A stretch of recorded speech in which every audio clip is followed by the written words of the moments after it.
Dans cette vidéo, nous allons vous parler d'un pays situé en Afrique centrale qui est également considéré comme l'un des plus grands pays du monde, la République démocratique du Congo.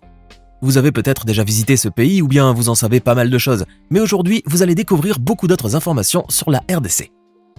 Mais avant de commencer, n'oubliez pas de cliquer ici pour vous abonner si vous aimez cette vidéo et d'activer toutes les notifications pour ne rater aucune de nos prochaines vidéos. On commence! Jusqu'en 1997, la République démocratique du Congo ou Congo-Kinshasa se nommait le Zaïre. La RDC est une ancienne colonie belge, mais avant, c'était un territoire privé ayant appartenu au roi des Belges Léopold II de 1885 à 1908. Beaucoup l'ignorent, mais le premier pays européen à avoir posé pied en RDC n'est pas la Belgique, mais le Portugal. C'était en 1482. La RDC a obtenu son indépendance de la Belgique en 1960. Le 30 juin de chaque année, les Congolais de RDC commémorent l'accession de leur pays à l'indépendance. Il y a 9 jours fériés en RDC, dont la journée des martyrs de l'indépendance le 4 janvier, le jour du héros national le 17 janvier et la fête de la libération le 17 mai. La monnaie officielle de la RDC est le franc congolais. Si l'on fait la conversion, 1 euro est équivalent à environ 2500 francs congolais. Depuis 1960 à ce jour, la RDC a été dirigée par 5 présidents au total. L'actuel président du pays est Félix Tshisekedi, et ce depuis le 24 janvier 2019. Cela peut vous paraître insolite, mais la RDC a eu 8 drapeaux différents depuis son indépendance. Le tout dernier date de 2006. En termes de grandeur, la RDC, qui est d'une superficie de 2,34 millions de kilomètres carrés, est le 11e plus grand pays du monde et le 2e plus grand pays d'Afrique, le premier étant l'Algérie. C'est aussi le 3e pays le plus peuplé d'Afrique et le pays francophone le plus peuplé du monde. Le christianisme est la principale religion de la RDC. L'ancien nom de Kinshasa, la capitale de la RDC, est Léopoldville. Elle avait été nommée ainsi en l'honneur du roi des Belges Léopold II avant d'être renommée Kinshasa en 1966. Il y a quelques années, Kinshasa est devenue la plus grande ville francophone du monde, dépassant Paris. Avant de continuer, il est temps de répondre à la question du jour. À votre avis, lequel de ces présidents ayant dirigé la République démocratique du Congo est resté le plus longtemps au pouvoir? Réponse A, Mobutu Sese Seko. Réponse B, Laurent Désiré Kabila. Ou enfin réponse C, Joseph Kasavubu. Réfléchissez bien et écrivez votre réponse dans les commentaires. Vous saurez si vous avez eu raison ou tort avant la fin de la vidéo. On reprend. Ne soyez pas étonnés, mais en RDC, on parle plus de 200 langues. Outre le français qui est la langue officielle du pays, il y a 4 autres langues nationales reconnues que l'on parle en RDC. Le Lingala, le Swahili, le Kitubaou, Kikongo, Yaletaet et le Tshiluba. La RDC est bordée non pas par 1, 2 ou 3 pays, mais par 9 pays. Il s'agit de l'Angola, la République centrafricaine, le Congo-Brazzaville, le Burundi, le Soudan du Sud, l'Ouganda, la Tanzanie, le Rwanda et la Zambie. Kinshasa et Brazzaville, la capitale du Congo-Brazzaville, sont les 2 capitales les plus proches du monde. En dehors de Rome et de Vatican City, la capitale du Vatican. Seul le fleuve Congo sépare les 2 capitales africaines. D'une profondeur de 220 mètres et d'une longueur de 4700 km, le fleuve Congo est le plus profond du monde et le 2e plus long fleuve d'Afrique après le Nil. C'est aussi l'un des plus grands fleuves du monde en termes de débit. La RDC regorge de nombreuses ressources minières très importantes et très précieuses comme l'or, le cobalt, le coltan, le cuivre, le minerai de fer, l'argent et bien sûr les diamants. La RDC a joué un grand rôle pendant la Seconde Guerre mondiale, notamment au cours de la période durant laquelle a été fabriquée la bombe atomique. En effet, l'uranium ayant servi à la fabrication de la bombe atomique qui a été larguée à Hiroshima a été extrait d'une mine congolaise appelée mine de Chinkolobwe. Malgré la richesse et la diversité de ses ressources minières, la RDC reste un pays très peu développé. Selon la Banque mondiale, la RDC figure aussi parmi les 5 pays les plus pauvres du monde. Triste constat pour un pays qui est si riche en ressources minières. En RDC, il y a peu de routes goudronnées, mais beaucoup de pistes sur lesquelles il est difficile de conduire, même en 4x4. La navigation est sans aucun doute le principal mode de transport dans le pays, et ce grâce au fleuve Congo et à ses affluents. Les distributeurs automatiques de billets ne sont apparus en RDC qu'après l'an 2000. La RDC est un pays situé à la fois sur l'hémisphère nord et sur l'hémisphère sud. Le climat de ce pays est de type équatorial, ce qui signifie qu'il fait chaud toute l'année et qu'il pleut toute l'année. La RDC est également l'un des pays mégadivers, c'est-à-dire l'un des pays les plus riches en biodiversité dans le monde. Il compte aussi plus de 1000 espèces d'oiseaux, ce qui en fait le pays avec le plus grand nombre d'espèces d'oiseaux en Afrique.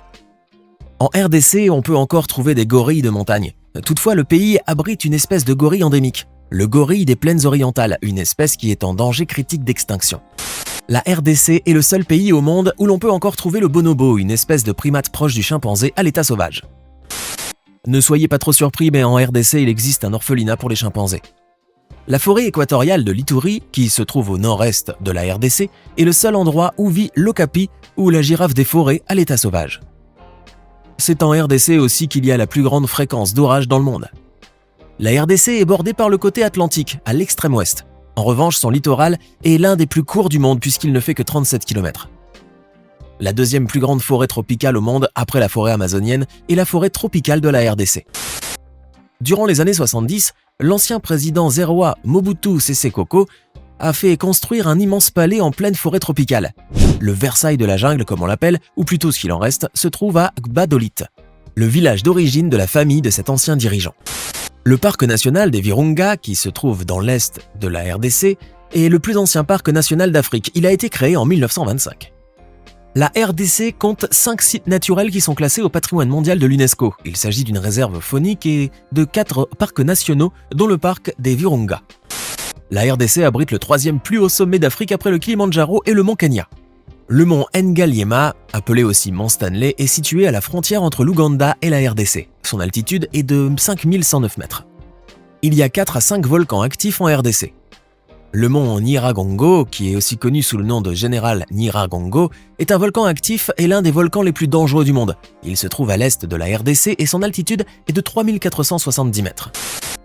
C'est également en RDC que se trouve le plus grand lac de lave du monde. Le lac qui est formé dans le cratère du volcan Nyiragongo a une profondeur qui varie bien sûr. La profondeur maximale de ce lac a été enregistrée avant l'éruption de janvier 1977 à environ 3250 mètres. Le virus Ebola a été nommé d'après une rivière qui se trouve en RDC. Cette rivière s'appelait autrefois l'eau blanche. Contrairement à d'autres pays africains, la RDC n'est pas vraiment envahie par le virus Ebola. Pour aller en RDC, il est important de se faire vacciner contre un certain nombre de maladies comme la fièvre jaune.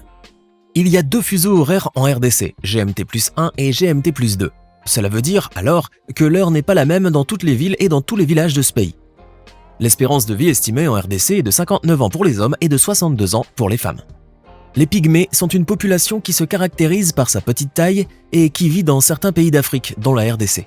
En 2022, le nombre de pygmées vivant en RDC était estimé entre 600 000 et 1,5 million. En termes d'ethnie, la RDC est un pays très diversifié puisqu'il compte plus de 200 groupes ethniques et 450 tribus. Les groupes ethniques en RDC respectent encore beaucoup de rituels. Lors d'un mariage, par exemple, le père ou le grand-père de la mariée verse une sorte de bière appelée cham-cham sur le sol. Une façon de partager la boisson avec les ancêtres qui ne sont plus de ce monde. Dans la plupart des tribus congolaises, la femme doit se raser la tête quand elle perd son mari. D'après les croyances, cette pratique empêche tout malheur d'arriver à la veuve. De plus, elle est considérée comme une marque de respect envers la belle famille. L'entraide est importante chez les Congolais. Certains d'entre eux s'organisent en groupes appelés Moziki et apportent leur aide financière. L'argent récolté est alors donné à quelqu'un qui peut en avoir besoin pour célébrer un événement particulier comme un mariage, la naissance d'un enfant, un anniversaire ou encore des funérailles. Prendre des photos en RDC peut être mal perçu par certains habitants superstitieux qui pensent que cela peut leur enlever leur esprit. En RDC, si 2 hommes se rencontrent, ils peuvent se saluer en se frottant la tête l'une contre l'autre au lieu de la traditionnelle poignée de main. Il s'agit surtout d'une tradition présente chez un certain groupe ethnique. Les principales cultures en RDC sont le manioc, les bananes plantains et le maïs. On cultive aussi le riz et les arachides dans certaines régions. La cuisine congolaise est assez riche et assez diversifiée, mais le plat national de la RDC est le poulet mwambe, ou poulet à la mwambe. Il s'agit d'un plat préparé avec du poulet, des épices, de l'huile de palme et bien d'autres ingrédients. La viande de brousse, ou la viande d'animaux sauvages, est la principale viande consommée en RDC, que ce soit au niveau de la principale zone urbaine ou dans les villages environnants. Par ailleurs, la viande de singe serait également très consommée par les Congolais. L'un des produits alimentaires les plus appréciés au Congo est la mayonnaise. Les Congolais en mettent un peu partout, dans leurs salades, sur leur viande et leurs poissons, sur leurs bananes plantains frites, etc. En RDC, on écoute beaucoup la radio. Cette dernière est d'ailleurs considérée comme le principal média dans le pays. À Bukavu, l'une des villes de la RDC, on compte pas moins de 100 bâtiments art déco. Ces édifices ont été bâtis durant l'époque coloniale belge, dans les années 30, afin d'en faire une sorte de quartier européen. Évidemment, les Congolais n'avaient pas droit d'y accéder, sauf que l'on avait besoin de leurs services, comme pour le ménage par exemple. Le football est un sport très populaire en RDC. Durant la période où le pays s'appelait encore Zaïre, l'équipe nationale congolaise a été la première équipe d'Afrique subsaharienne à se qualifier pour la Coupe du Monde. De plus, cette équipe a déjà remporté 2 fois la Coupe d'Afrique des Nations, en 1968 et en 1974. Même si elle compte des titres au football, la RDC n'a en revanche jamais remporté de médaille olympique, ce qui en fait le 2e pays le plus peuplé au monde, après le Bangladesh, à n'avoir jamais réussi sur le plan olympique. Si vous rencontrez les Kinoa, les habitants de Kinshasa, vous serez captivé par leur sens de l'humour, mais aussi par leur amour de la danse et de la musique. Au cours des années 90, la musique congolaise était écoutée sur presque tout le continent africain. Et puis vous l'ignorez peut-être, mais il existe un lien très fort entre la musique congolaise et la musique afro-cubaine. Et puis, le saviez-vous ? La RDC a beau être un pays pauvre, elle dispose de son programme spatial et devrait bientôt envoyer des fusées troposphères dans l'espace. Maintenant, dites-nous dans les commentaires, connaissiez-vous bien la République démocratique du Congo avant aujourd'hui ? Quelles sont les autres choses que vous connaissez sur ce pays, hormis celles que vous avez découvertes dans cette vidéo ? Avant de nous quitter, voici la bonne réponse à la question du jour. Mobutu Sese Seko est le président qui a le plus longtemps gouverné la République démocratique du Congo.